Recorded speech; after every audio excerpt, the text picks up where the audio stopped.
बाहाबा बाथौ गामिफ्राव ब्रह्म गामिफ्राव बुंदों प्रमद बर'आ धोरोम सोलायबाय शंकरिसो जाबाय दाख्लै नुदों धुति गुफुर गेन्जि गुफुर गाननानै बिथाङा खुलुमहैनायखौ जाय जेरै हायो ख्रिस्टियान गामिफ्राव आरएसएस जाबाय होनना बुंहैदों बाथौ आरो ब्रह्म गामिफ्राव होनदों धोरोम सोलायबाय बेथ' बाथौनि मानसिमोन शंकरिसो जाबाय होननानै बिथांमोना प्रसार खालामो बे बिसायख'थियाव बोरै देरहानो हायो गाहायै बिपिएफ हानजानिफ्राय बायदिसिना उल्थां फाल्थां खोथा बुंनायफोरखौ जोंबो नुदों आरो नोंथांमोनाबो नुबाय मानगोनां रायजो राजाफोर बिटिसिआनो बिटिआर नङा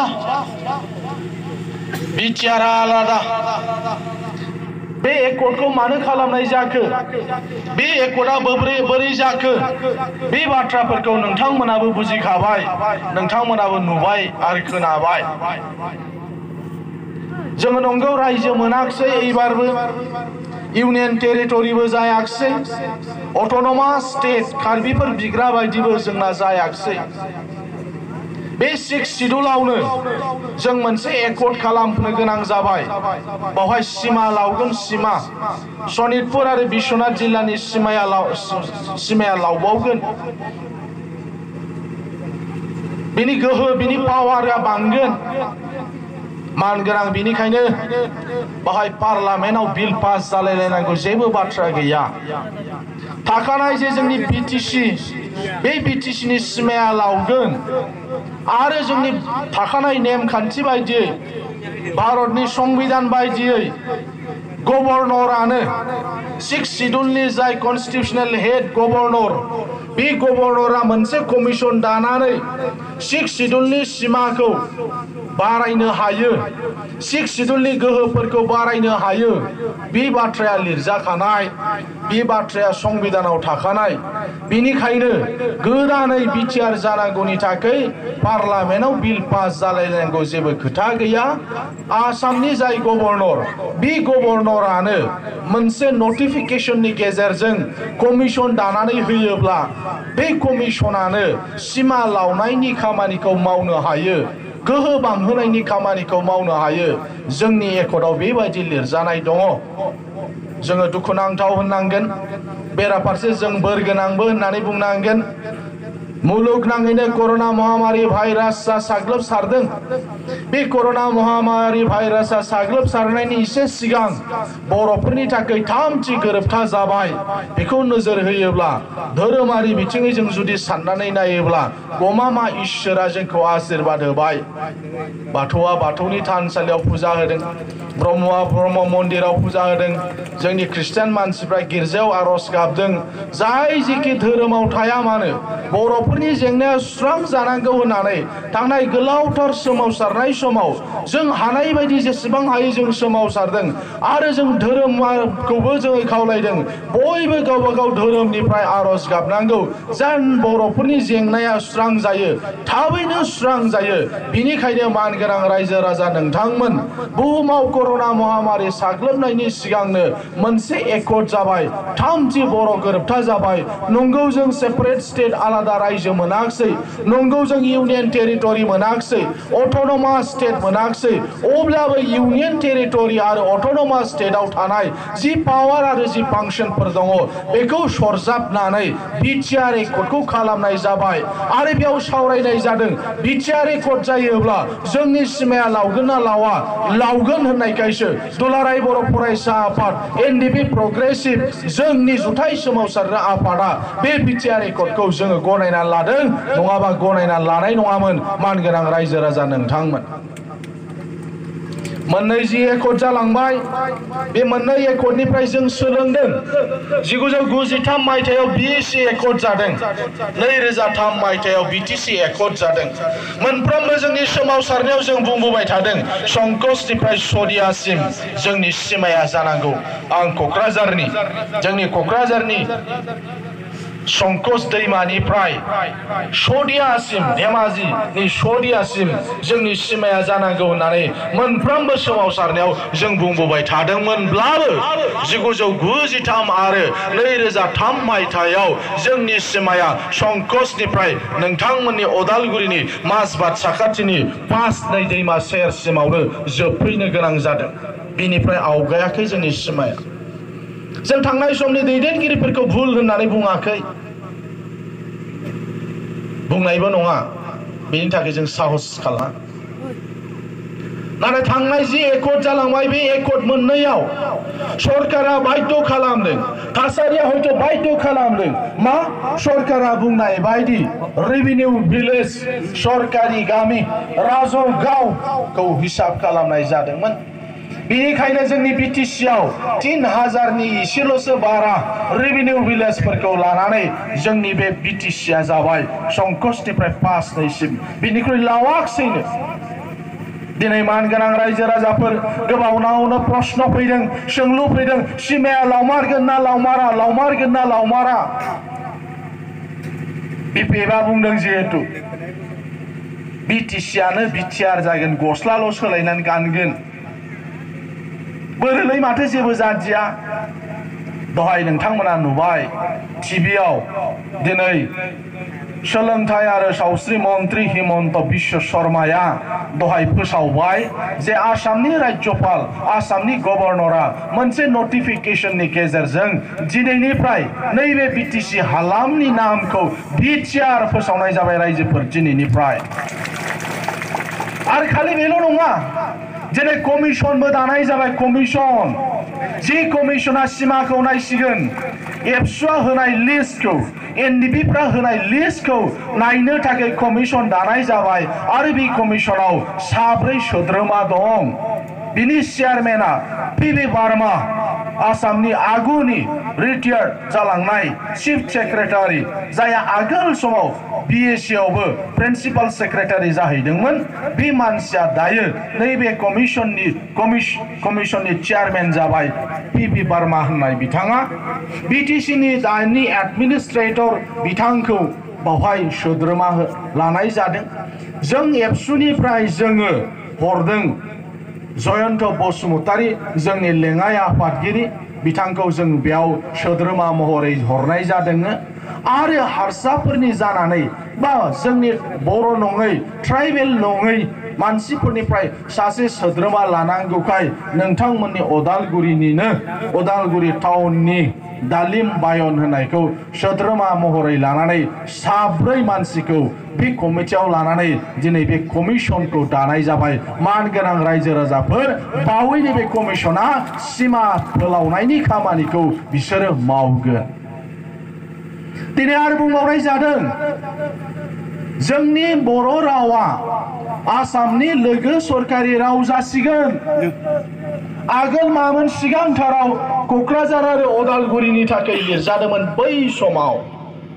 उनाव बुंदों बिटिसिनि थाखाय जागोन अफिसियेल लेंगुवेज। थांनाय कंग्रेसनि सरकारनि दिनाव जों दुलाराय बर' फरायसा आफाद, एनडिपि प्रग्रेसिभ, जोंनि जुथाइ सोमावसारग्रा आफादफोरनि सावरायनाय बायदियै बै समाव कंग्रेस सरकारा बिटिएडि आरो बर' डमिनेटेड एरियायाव बर' रावा सोलिगोन होननानै फोसावलांदोंमोन। नाथाय नैबे एकर्डजों जोङो सारा आसामनि थाखाय बर' रावा लोगो सरकारि राव जाबाय। मानगोनां रायजो राजा नोंथांमोन, एकर्डआव थाबानो माखासे खामानिया हरखाबै जाया, सानसे साननैयावनो जाया, बिनि थाखाय सम नांगौ। 1960 लेंगुवेज एक्ट बायदियै आसामाव खालिबोल' असमियाया सरकारि रावमोन। दायो आसामाव असमिया रावजों लोगोसेयैनो बर'आबो लोगो सरकारि राव जानांगौखाय बेयाव एसे सोदांनायनि खामानि थायो। सोदांनांगौ, एमेन्डमेन्ट खालामनांगौ। बिनि थाखाय सम लादोंमोन। दिनै बुंबाय जे बर' रावाबो आसामनि लोगो सरकारि राव जासिगोन। लोगो सरकारि राव जानाय लोगो लोगो दायो जोंनि बर'फ्राबो बै कर्टआव थाङोब्ला जुडिशियेल जे मेजिस्ट्रेट थायो, बर' मानसि गैया नङासै? बर' मानसि गैया। बर'फ्रा बारा पास जाया जुडिशियेल एग्जामाव। मानो होननानै बुङोब्ला बर' मिडियाम फरायनाय बर' गथ'आ बर' मानसिया इंलिश मीडियम फरायनायफ्रा असमियानि 50 नाम्बारनि 50 नाम्बारनि गांसे पेपार लिरनो गोनां जायो जुडिशियेल एग्जामनियाव बावहाय जोंनि बर' मानसिफ्रा हाहैया बेनिखायनो मालाबा साफा गाहामाल' मोनो गोबाव बोसोरनि उनाव जोंनि रावा आसामनि लोगो सरकारि राव जानाय लोगो लोगो बे असमियानि लिरनाय जायगायाव एबारनिफ्राय बर' रावनिबो 50 नाम्बारनि जि लिरनो गोनां पेपार मोनसे दङमोन बेखौ लिरनो हायोब्ला खालमासि बा फिर खालमासिनिफ्राय जोंनि बर' मानसियाबो आसाम जुडिशियेल सार्भिसनि एग्जाम होनानै मेजिस्ट्रेट जानो हागोन जुडिशियेल मेजिस्ट्रेट बिनि थाखाय मोनसे खाबु जानानै फैदों बर' कसारि अट'नमास काउन्सिल जासिगोन बावैनो दासिगोन दाखालि दानांगौमोन जेला कमतापुर दायो बे समाव जाफानांगौमोन मरान काउन्सिल होबाय मटक काउन्सिल होबाय बे समाव जाफानांसिगौमोन किन्तु जोंना जादिया सरकारा खालामनो गोसोमोन नाथाय बर' मन्त्रि चन्दन ब्रह्मआ खालामाखिसै मानो खालामाखिसै बिथांमोना गावसिनि लाबा लाबखौसो नायनानै बिथांमोना खालामाखिसै एबसुखौ लाजि फोनांनो थाखाय जोंनि सोमावसारग्रा आफादफोरखौ लाजि फोनांनो थाखाय बिथांमोना गोसो जानानै खालामाखै जोङो बुंदों सनितपुर आरो बिश्वनाथखौ बाद होनानै आसामनि 21खान जिल्लाखौ लानानैसो मा बर' कसारि अट'नमास काउन्सिल जानांगौ नामखौ एसे सोलायनाय जादों बर' कसारि वेलफेयार अट'नमास काउन्सिल जागोन दायो 21खान जिल्लाखौ लानानै सनितपुर आरो बिश्वनाथखौ किन्तु सोनो मोना जोङो 30 तारिखआव जों सावरायहैदोंमोन मानोना अखानायनिफ्राय आसाम एसेम्बलि दङमोनखाय 30 तारिखआव जोङो आसामनि मन्त्रि डक्टर हिमन्त बिश्व शर्माजों जोङो सावरायहैदोंमोन बिथाङा बे समाव बुंदों चन्दन ब्रह्मआ मा खालामगासिनो दं आं मिथिया 30 तारिख खालिनो इउबिपिअनि लिडारफ्राबो लोगो हमहैदों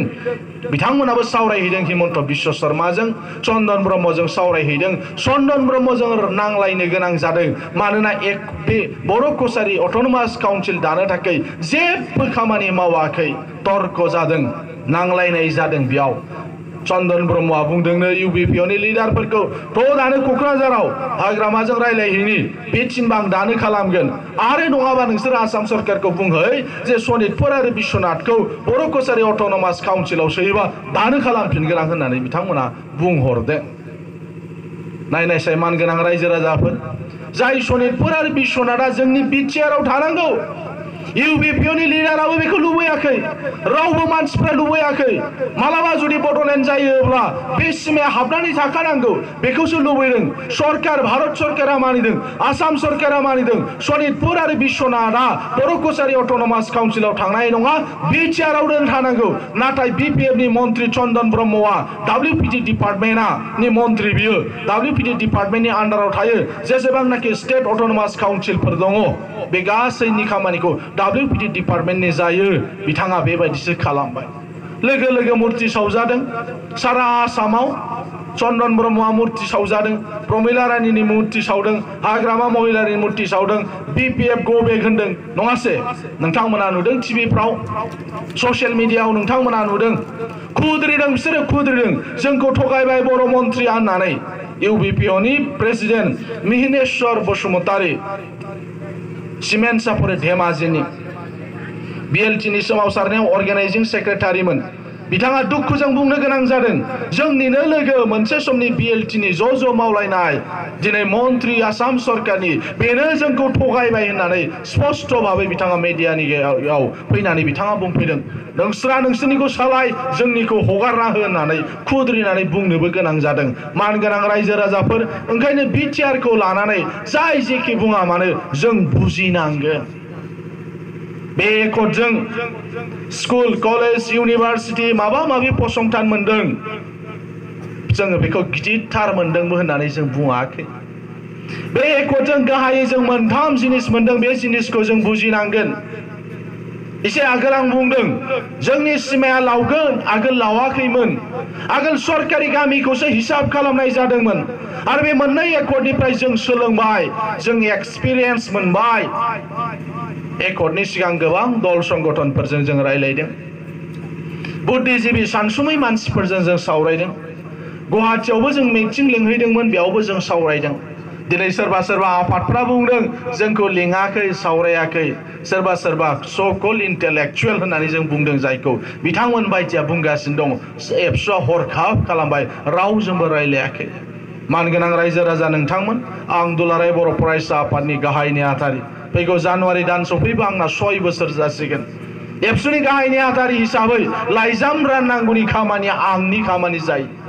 मानसि लोगो हमहैग्रोनांगौआ आंनि खामानि जायो दिनै स्पष्ट भाबै नोंथांमोननो आं फोरमायलांनो हायो सोर सोरखौ बबे बबे आफादखौ माला लोगो हमामोन बुंलांजोबनो हायो बैफोर समाव बे आफादफ्रा बुंदोंमोन जोंहा मरेल सापर्ट दङ मरेल सापर्ट गोजान गोजान रायजोआव देशआव थाहैनाय मानसिफ्राबो मरेल सापर्ट हरदों नोंथ' जायगायावनो दंना नोंथ' बर'सोना जोंलाय एखे गामियावनो थायोना एखे समाजावनो थाया होमबा जोङो मारैथो नोंना मरेल सापर्टसो जाखो रायजोफ्रा ओंखारदों रेल लामा जथेदों राजा लामा जथेदों आन्दलननि हाबाफारि खालामगासिनो दङ मरेल सापर्टसोमोन माखासे आफादफोरना माखासे आफादफ्रा बुंदों सम जाथ'वाखैलायनो सम जाबा ओंखारगोन अथच जोंनि सावरायनाया नखर मन्त्रि लेभेलाव जाबाय होम मिनिस्टारनि लेभेलाव जागासिनो दङ पलिटिकेल टक जागासिनो दङ अब्लाबो बिथांमोना बुंनायमोन सम जाथ'वाखै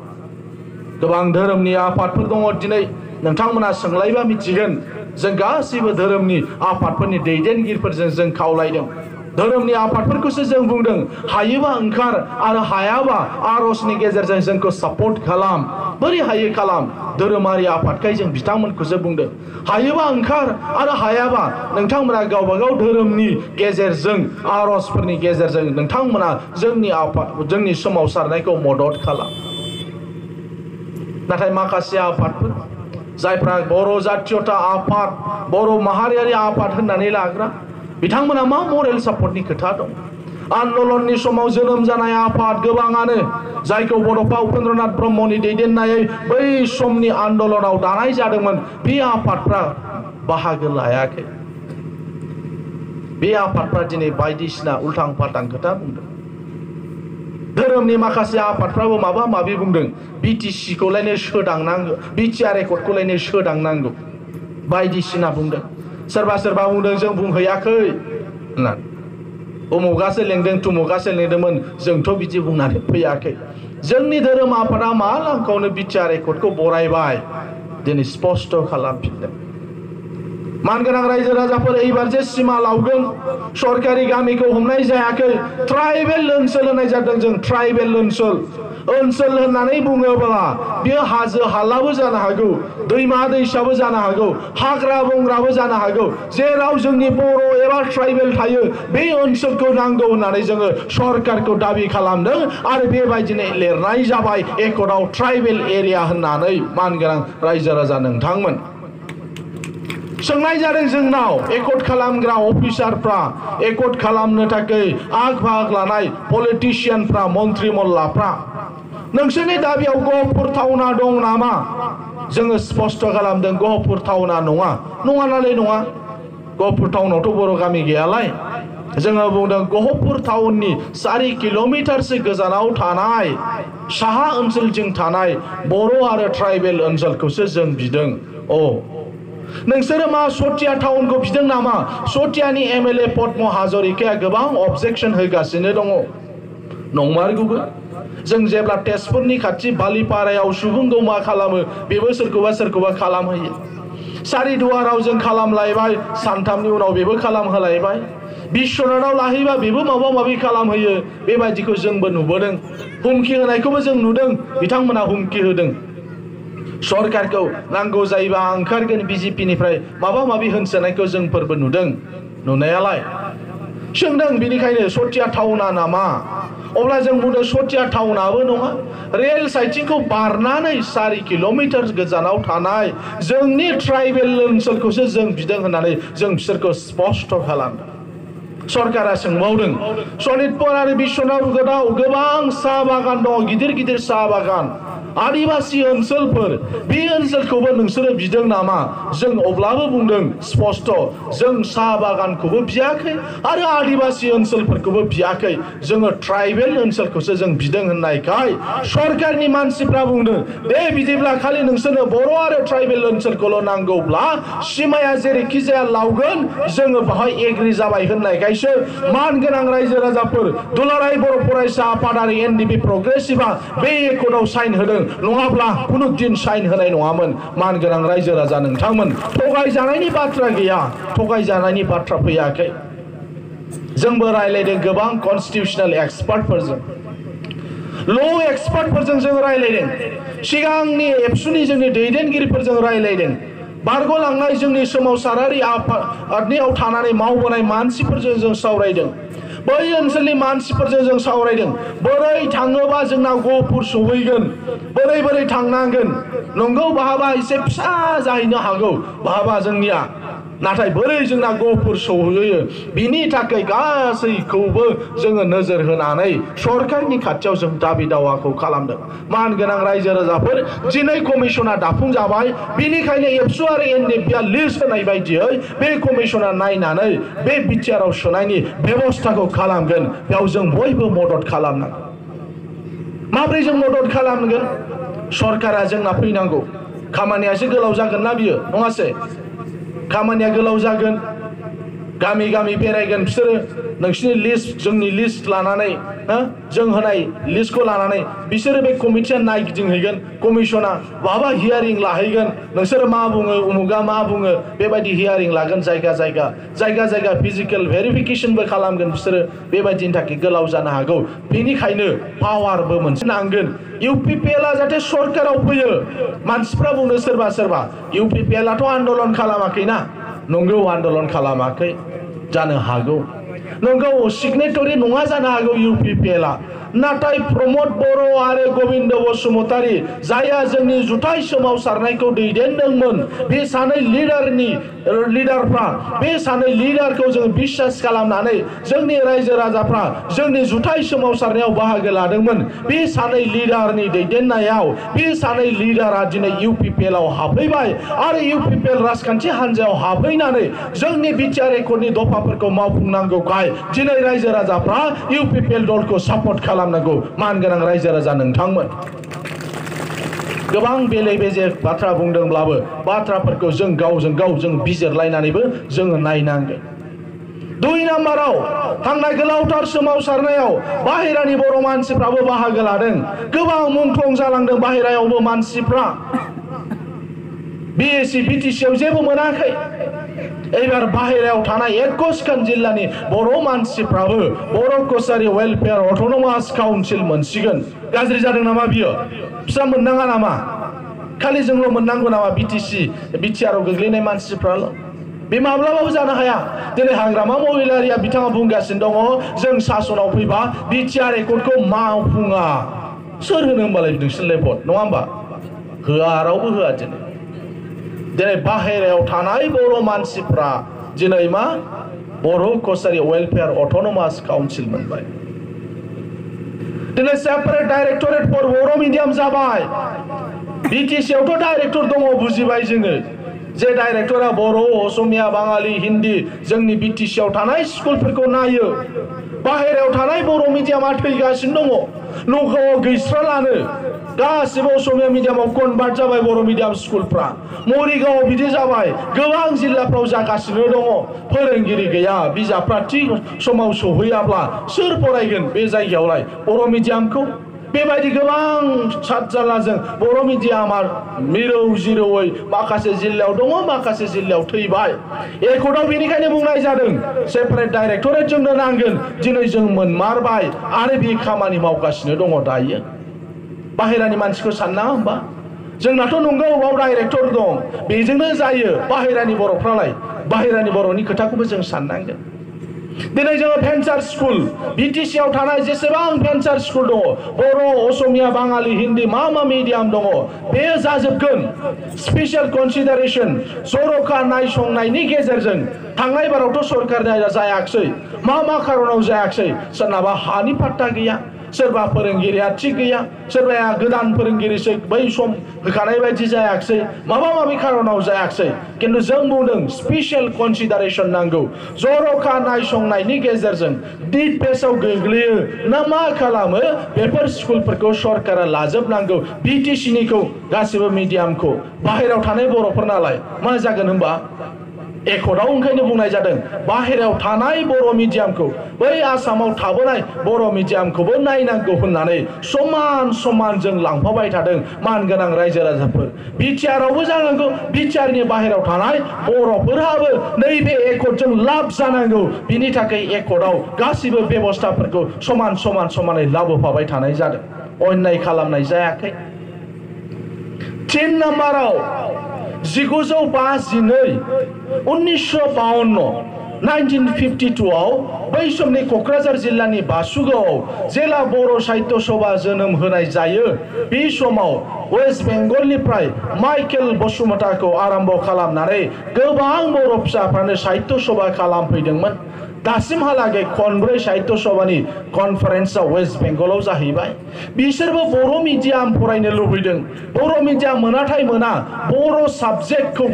माने एमआइएल हिसाबै लानानै बिसोरो फरायनो गोसो जायो बे बेबस्थाया जायाखै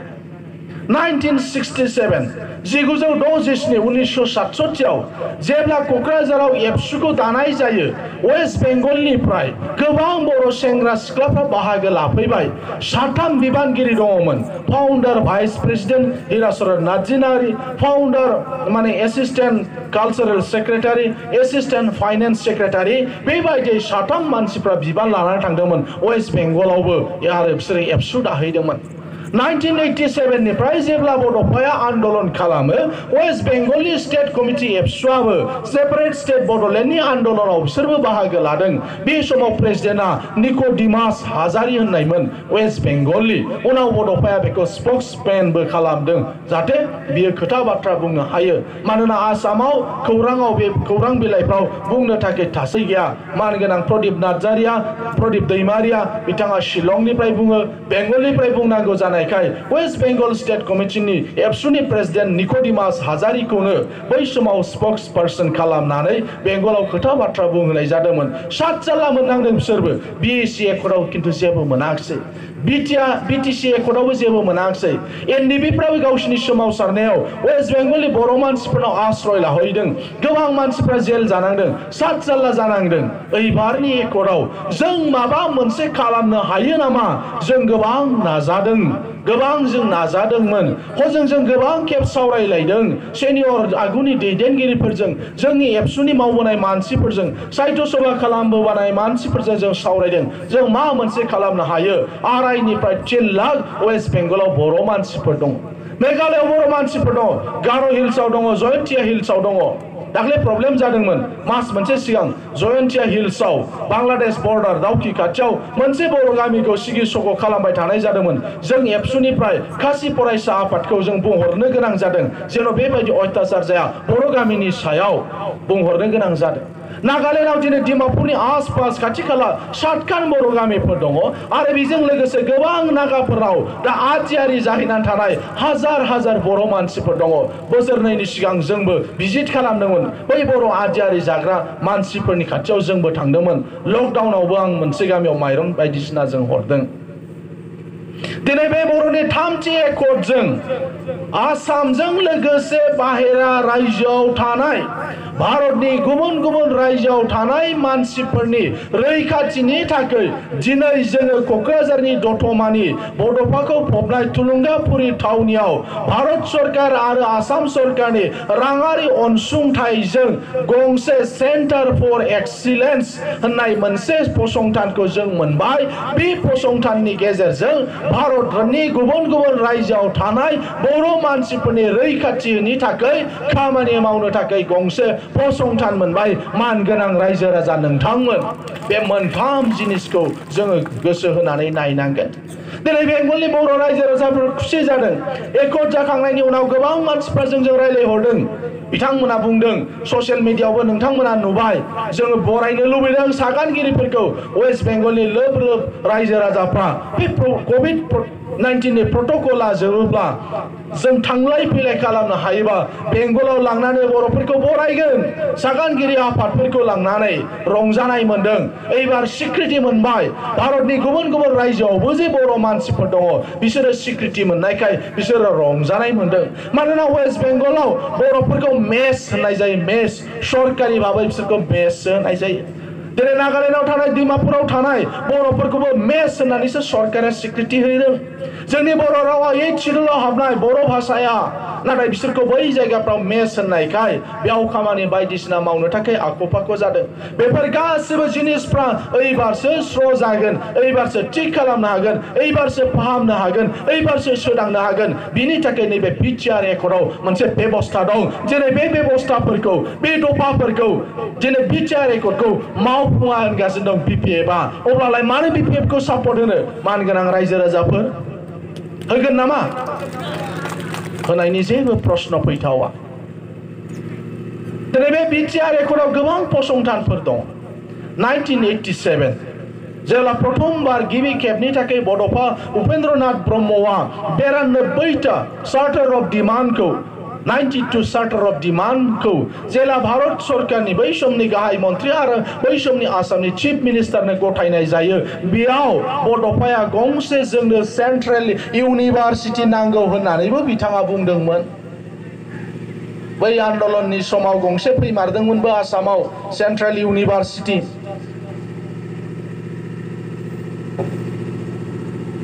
नाथाय बराक भेलिनि पलिटिक्सनि थाखाय बाङालि मानसिफोरनि मालाय पलिटिक्सनि थाखाय बै समाव फैनाय जि सेन्ट्रेल इउनिभार्सिटि बेखौ बराक भेलिया मालाय सिलचराव लांदों दिनै जों जायखौ आसाम माने इउनिभार्सिटि होननानै मिथियो बिनिखायनोसो बै समनि बाङालि फरायसा आफाद बराक भेलि जे बाङालि स्टुडेन्टस जे माने आफाद दङमोन उपेन्द्रनाथ ब्रह्म बिथांनि कन्ट्रिबिउसन दं होननानै दायो बै आसाम इउनिभार्सिटियाव थाङोब्ला बाहाय बड'फानि हाफ मुसुखा नुनो मोनगोन बे इउनिभार्सिटियाव बिसोरबो स्वीकृति होदों नोंसोरसो मोननांगौमोन नोंसिनि बाहागखौ जों लाबोग्रोनाय जाबाय होननानै दिनै बे गोलावथार समाव जों आरो मोनफिनाखैमोन दिनै जोंनि बिटिआर एकर्डआव बाक्सानि बरमायाव दायो जों बड'फानि नामजोंनो सेन्ट्रेल इउनिभार्सिटि गंसे लाबोनो हाबाय मानगोनां रायजो राजाफोर गंसेल'सो जोंहा इउनिभार्सिटि दंमोन बड'लेण्ड इउनिभार्सिटि नै एडमिसन मोनलायजोबा दाबो गोबां मानसिफोरजोंनो फन हरदों नोंथांमोननियाव गोबां उदालगुरिनि मानसियाबो एसे रायलायनाय होयोबा मोजां होननानै गंसेल'सो इउनिभार्सिटिमोन दायो बे एकर्डनि गेजेरजों जों सेन्ट्रेल इउनिभार्सिटि बाक्सायाव मोनबाय नोंथांमोननि उदालगुरिनि भैरबकुन्दआव इन्दिरा गान्धी ट्राइबेल इउनिभार्सिटिनि रिजनेल केम्पास बेयाव जाफैसिगोन गोलाव समनिफ्राय नाजाबोदों एनडिबि प्रग्रेसिभनि मानगोनां गबिन्द बसुमतारीनि दैदेननायाव बेयाव मोनसे कमिटि दानानैबो ट्राइबेल इउनिभार्सिटिनि लाबोनो थाखाय नाजाबोदोंमोनब्लाबो नाथाय हायाखै पलिटिकेल पावार बायदिसिना नांगौ जिहेतु हानाय जायाखै नाथाय नैबे एकर्डनि गेजेरजों भैरबकुन्दआवबो ट्राइबेल इउनिभार्सिटिनि मोनसे रिजनेल केम्पास जाफैसिगोन बर'फ्रा खेला धुलायाव मोजां गेलेनायफ्राव दिनै स्पर्ट्स इउनिभार्सिटि जाफैगोन दिनै आबाद मावनायजों जड़ित जोंनि बर' मानसिफ्रा अर्गेनिक आबाद मावनायजों जड़ित अर्किड इउनिभार्सिटि नोंथांमोननि उदालगुरियावनो जाबावगोन बै लालफुलथिंजाय एबार बिराद बुरजा दं उदालगुरियाव जोंनि क'क्राझाराव बारा गैया एबार नोंसिनि उदालगुरियाव गोबां फसंथानफोर दं क'क्राझाराव CIT दङ बिनेश्वर ब्रह्म इन्जिनियारिं कलेज दङ बिनिनो आरो जौसिनाव नोंथांमोननि उदालगुरियाव NIT जाफैसिगोन बावहाय दिनै बाक्सानि तामुलपुराव मेडिकेल कलेजजों लोगोसे माने केन्सार हस्पिटाल जागोन बाक्सानिनो कुमारिकाटायाव आरोबाव भेटेनारि कलेज आरो हस्पिटाल बेयाव जाबावगोन गंसेल' जोंहा मेडिकेल कलेज दङ दा क'क्राझाराव लुगासिनो दङ दासो देबरगाव बेसरगाव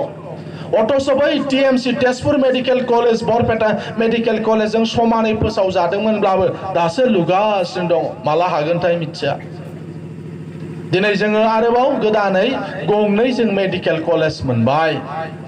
गंसेया जाबाय बाक्सानि बरमा बाक्सानि तामुलपुराव जागोन मेडिकेल कलेज आरो केन्सार हस्पिटाल आरो चिरांनि रौमारि हाग्रामा ब्रिज साखाथियाव गंसे आरोबाव north east regional institute of medical science शिलंआव थानाय बायदि गंसे जों गिदिर भारत सरकारजों सालायजानाय मेडिकेल कलेज आरो हस्पिटाल जों गंसे मोनबोबावगोन जों एम्स बिदोंमोन सरकारा बुंदों दाबो गोबां रायजोफ्रावनो हरजोबनाय जायाखै आरो मोनसे स्टेटआवथ' गंनै बेबायदि हरनायनि खोथायानो फैथ'वाखै नंमारगौ आसामनि लागै दायो गुवाहाटी खाथिनि सांसारियाव दायो एम्सखौ लुजागासिनो दं नङासै दावराव जादोंमोन ना फुरागासे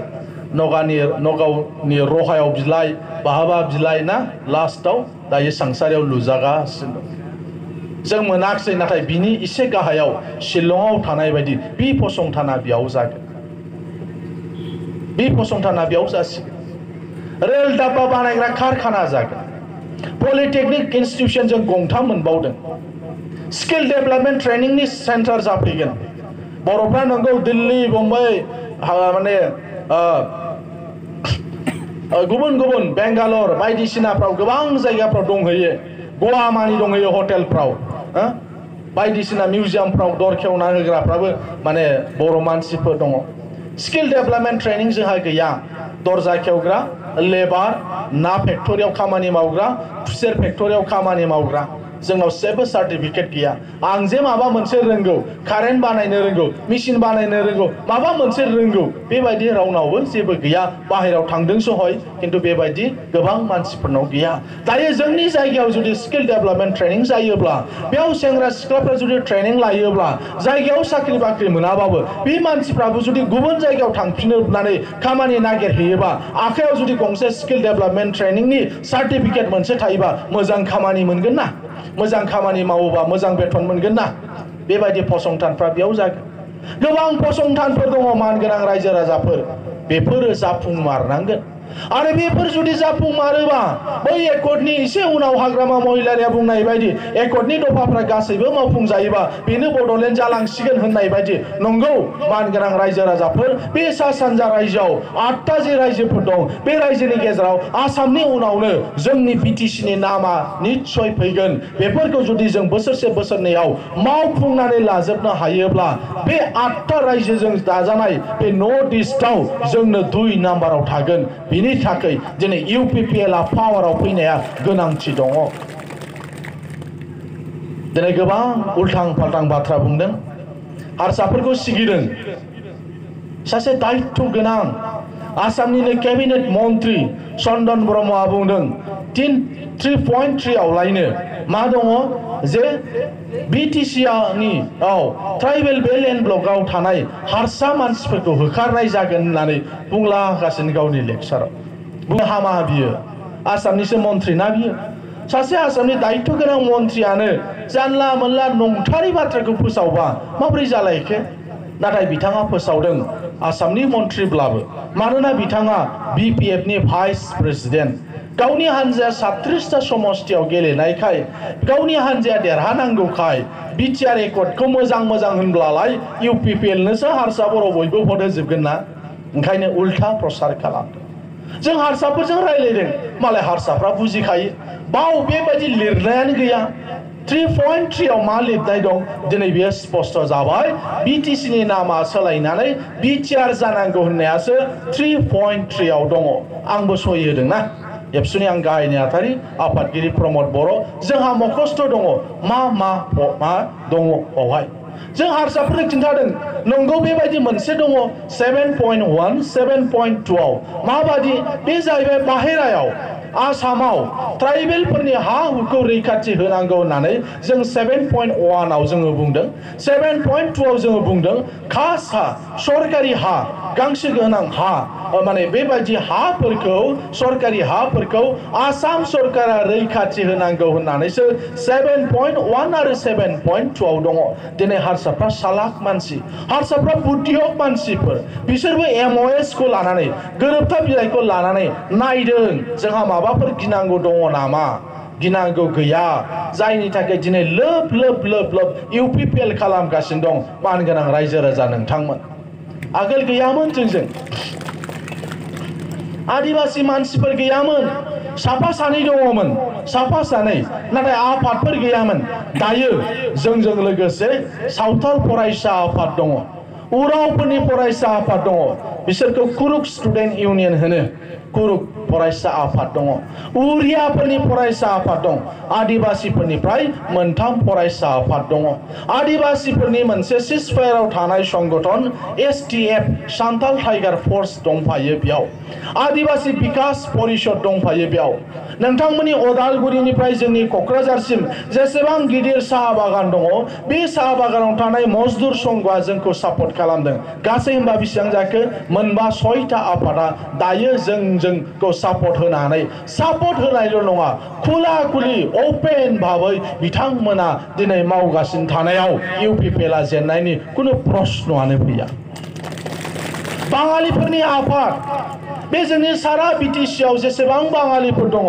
बाङालिफ्रा गावसिनि गेजेराव थाखो रानलायनाय दङ जेनेरेल एससी ओबीसी मोनथाम थाखोआव रानलायो बिसोर गावसोरखौ गोजौ गाहाय दङ ना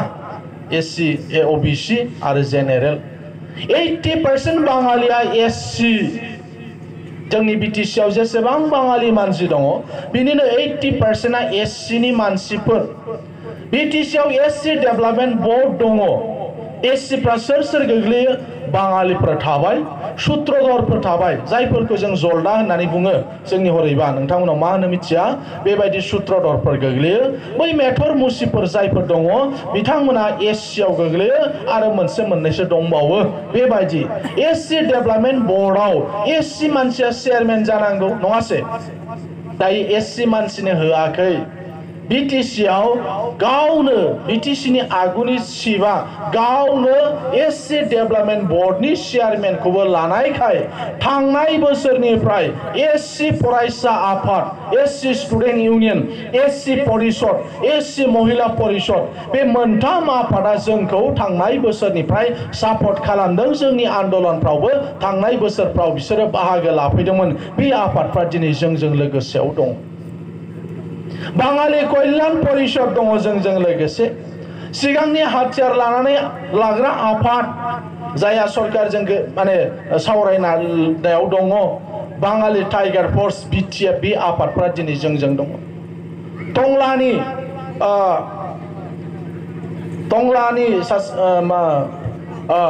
अल आसाम बाङालि स्टुडेन्ट एन्ड युथ फेडारेशननि प्रेसिडेन्ट नोंथांमोननि बै टंलानिनोमोन बिथांनि जि हानजा बे हानजाया जोंखौ सापर्ट खालामदों कमल चौधुरीनि जे माने अल आसाम बाङालि स्टुडेन्ट एन्ड युथ फेडारेशन बे फेडारेशना जोंखौ सापर्ट खालामदों मोननै दङ फेडारेशना अल आसामाव मोननै दङ कमल चौधुरी दैदेननाय अल आसाम बाङालि स्टुडेन्ट एन्ड युथ फेडारेशन बिथांमोना जोंखौ सापर्ट खालामदों बेबायदिनो मोनबा 6टा बाङालिफोरनि आफादफ्रा दिनै जोंखौ सापर्ट खालामदों सूत्रधर सम्मेलननि सापर्ट खालामदों सूत्रधर स्टुडेन्ट्स इउनियन बिसोरो जोंखौ सापर्ट खालामदों नाथ जुगि स्टुडेन्ट्स इउनियन बिसोरो जोंखौ सापर्ट खालामदों बिटिआर रिजन गोरखा समाज आफाद बिसोरो जोंखौ सापर्ट खालामदों बेबायदिनो जोंनि बिटिसिआव थानाय गुबुन गुबुन हारि माहारिनि आफादफ्राबो जोंखौ बाहाय सापर्ट खालामगासिनो दं मानगोनां रायजो राजा नोंथांमोन अब्ला एबार जों जेननायनि खोथा गैया सिगां जोंखौ बुङोमोन जोंनि हानजाखौ बुङोमोन बिसायख'थि समाव बिसोरजों रायजो बिग्रा एबसु दं बिसोरजों रायजो बिग्रा एनडिपि दं हारसाफ्रा जोंनो भट होमारामोन आगोल एसेल' मोनोमोन बेनिखायनो जों 7 जनल' देरहाबाय थांनाय 5 बोसोरनि सिगां जेराव बर'आ बांसिन मेजरिटि बेबायदि समस्तिखौ देरहाबाय अदालगुरियाव जों देरहानो हादिया जोंहा बाहाय गावजों गावबो नांलायनाय जाबाय जों देरहादिया अदालगुरियाव एबार देरहागोन